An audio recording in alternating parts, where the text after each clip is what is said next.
For our continued reading of the Bible through the year, from the English Standard Version of the Bible by Crossways Publishing, a division of Good News Publishing of Wheaton, Illinois, a reading of the Gospel according to Mark, chapters 13 and 14, followed by Psalm 130 and Psalm 131. Mark, Gospel according to Mark, chapters 13 and 14. And as he came out of the temple, one of his disciples said to him, "Look, teacher, what wonderful stones, and what wonderful buildings." And Jesus said to him, "Do you see these great buildings?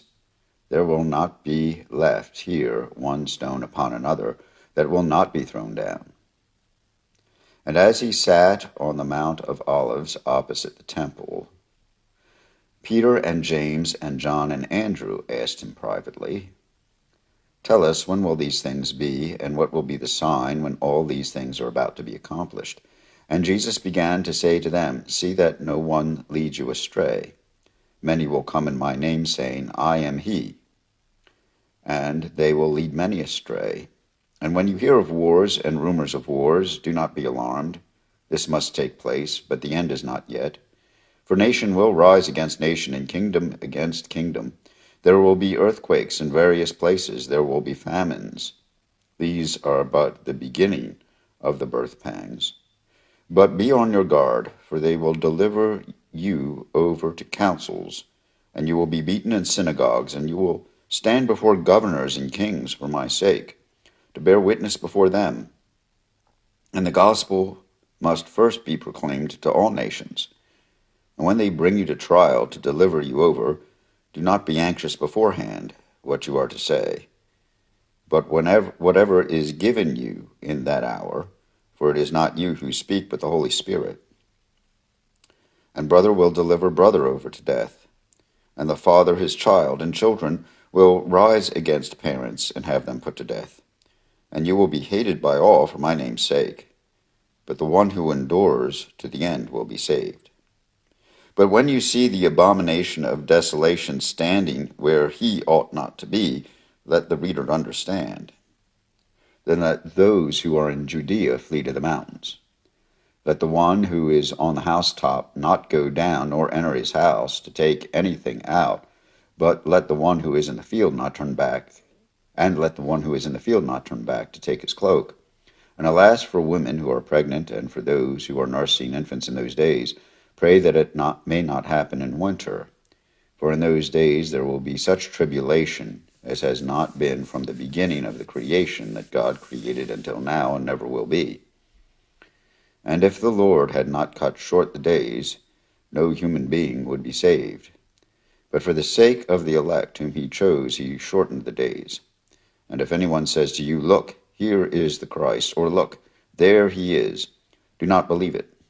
For false Christs and false prophets will arise and perform signs and wonders to lead astray, if possible, the elect. But be on guard. I have told you all these things beforehand. But in those days after the tribulation, the sun will be darkened, and the moon will not give its light, and the stars will be falling from heaven, and the powers in the heavens will be shaken. And then they will see the Son of Man coming in the clouds with great power and glory. And then he will send out the angels and gather his elect from the four winds, from the ends of the earth to the ends of heaven. From the fig tree learn its lesson. As soon as its branch becomes tender and puts out its leaves, you know that summer is near. So also when you see these things taking place, you know that he is near at the very gates. Truly I say to you, this generation will not pass away until all these things take place. Heaven and earth will pass away, but my words will not pass away. But concerning that day or that hour, no one knows, not even the angels in heaven, nor the Son, but only the Father. Be on guard, keep awake, for you do not know when the time will come.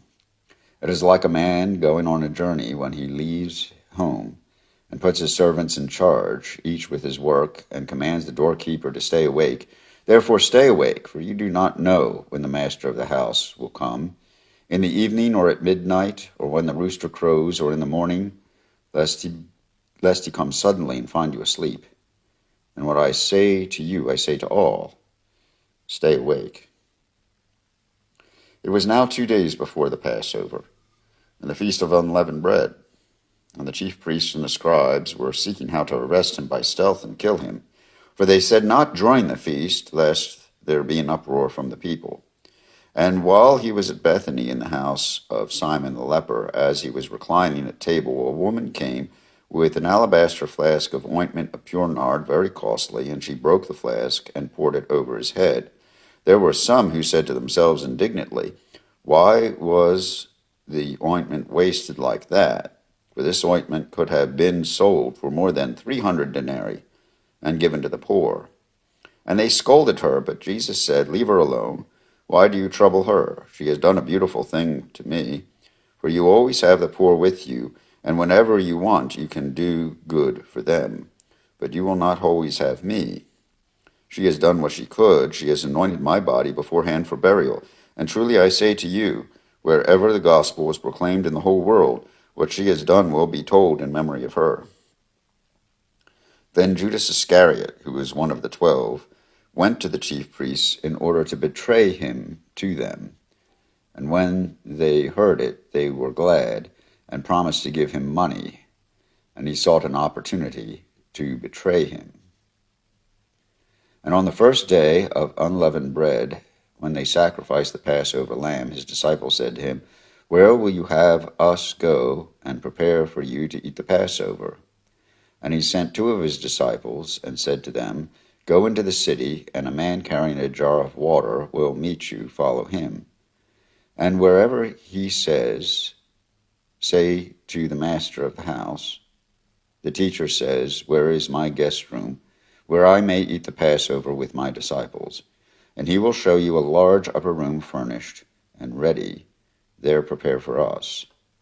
And the disciples set out and went to the city and found it just as he had told them. And they prepared the Passover. And when it was evening, he came with the 12. And as they were reclining at table and eating, Jesus said, truly I say to you, one of you will betray me, the one who is eating with me. And they began to be sorrowful and to say to him, one after another, is it I? And he said to them, it is one of the 12, one who is dipping bread into the dish with me. For the Son of Man goes as it is written of him, but woe to that man by whom the Son of Man is betrayed. It would have been better for that man if he had not been born. And as they were eating, he took bread, and after blessing it, broke it, and gave it to them, and said, take, this is my body. And he took a cup, and when he had given thanks, he gave it to them, and they all drank of it. And he said to them, this is my blood of the covenant which is poured out for many. Truly I say to you, I will not drink again of the fruit of the vine until that day when I drink it new in the kingdom of God. And when they had sung a hymn, they went out to the Mount of Olives. And Jesus said to them, you will all fall away, for it is written, I will strike the shepherd, and the sheep will be scattered. But after I am raised up, I will go before you to Galilee. Peter said to him, even though they all fall away, I will not. And Jesus said to him, truly I tell you, this very night, before the rooster crows twice, you will deny me 3 times.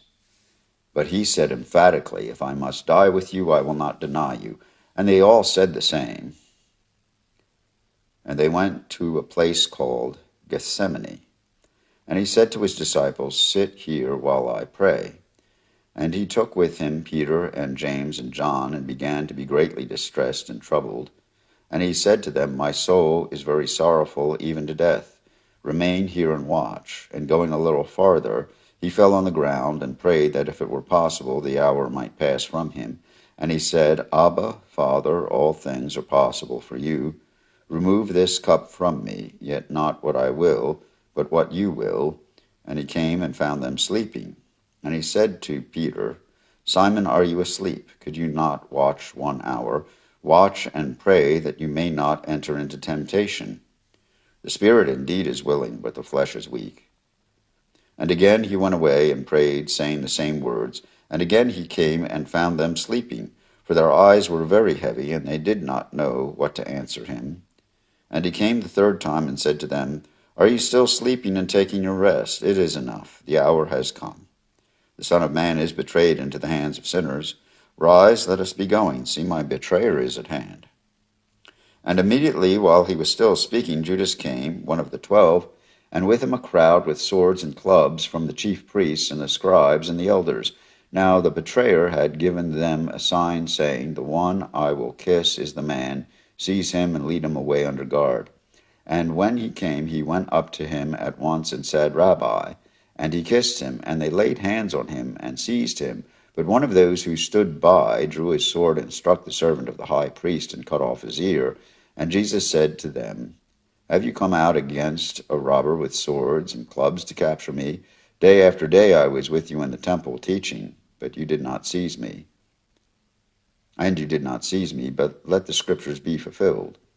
And they all left him and fled. And a young man followed him, with nothing but a linen cloth about his body. And they seized him, but he left the linen cloth and ran away naked. And they led Jesus to the high priest, and all the chief priests and the elders and the scribes came together. And Peter had followed him at a distance right into the courtyard of the high priest. And he was sitting with the guards and warming himself at the fire. Now the chief priests and the whole council were seeking testimony against Jesus to put him to death, but they found none. For many bore false witness against him, but their testimony did not agree. And some stood up and bore false witness against him, saying, We heard him say, I will destroy this temple that is made with hands, and in 3 days I will build another not made with hands. Yet even about this their testimony did not agree. And the high priest stood up in the midst and asked Jesus, Have you no answer to make? What is it that these men testify against you? But he remained silent, and made no answer. Again the high priest asked him, Are you the Christ, the Son of the Blessed? And Jesus said, I am, and you will see the Son of Man seated at the right hand of power, and coming with the clouds of heaven. And the high priest tore his garments and said, What further witnesses do we need? Have you heard his blasphemy? You have heard his blasphemy. What is your decision? And they all condemned him as deserving death. And some began to spit on him and to cover his face and strike him, saying to him, Prophesy. And the guards received him with blows. And as Peter was below in the courtyard, one of the servant girls of the high priest came, and seeing Peter warming himself, she looked at him and said, You also were with the Nazarene Jesus. But he denied it, saying, I neither know nor understand what you mean. And he went out into the gateway, and the rooster crowed. And the servant girl saw him and began again to say to the bystanders, This man is one of them. But again he denied it, and after a little while the bystanders again said to Peter, Certainly you are one of them, for you are a Galilean. But he began to invoke a curse on himself and to swear, I do not know this man of whom you speak. And immediately the rooster crowed a second time, and Peter remembered how Jesus had said to him, Before the rooster crows twice, you will deny me 3 times. And he broke down and wept. Here ends the reading of the Gospel according to Mark, chapters 13 and 14. Psalm 130. Out of the depths I cry to you, O Lord. O Lord, hear my voice. Let your ears be attentive to the voice of my pleas for mercy. If you, O Lord, should mark iniquities, O Lord, who could stand? But with you there is forgiveness, that you may be feared. I wait for the Lord, my soul waits, and in his word I hope. My soul waits for the Lord, more than watchmen for the morning, more than watchmen for the morning. O Israel, hope in the Lord. For with the Lord there is steadfast love, and with him is plenteous redemption, and he will redeem Israel from all his iniquities. Psalm 131. O Lord, my heart is not lifted up, my eyes are not raised too high. I do not occupy myself with things too great and too marvelous for me, but I have calmed and quieted my soul. I have calmed and quieted my soul, like a weaned child with its mother. Like a weaned child is my soul within me. O Israel, hope in the Lord, from this time forth and forevermore. Here ends the reading of Psalm 131, and with Psalm 130 and Mark chapters 13 and 14, offered in the English Standard Version of the Bible by Crossways Publishing, a division of Good News Publishing of Wheaton, Illinois.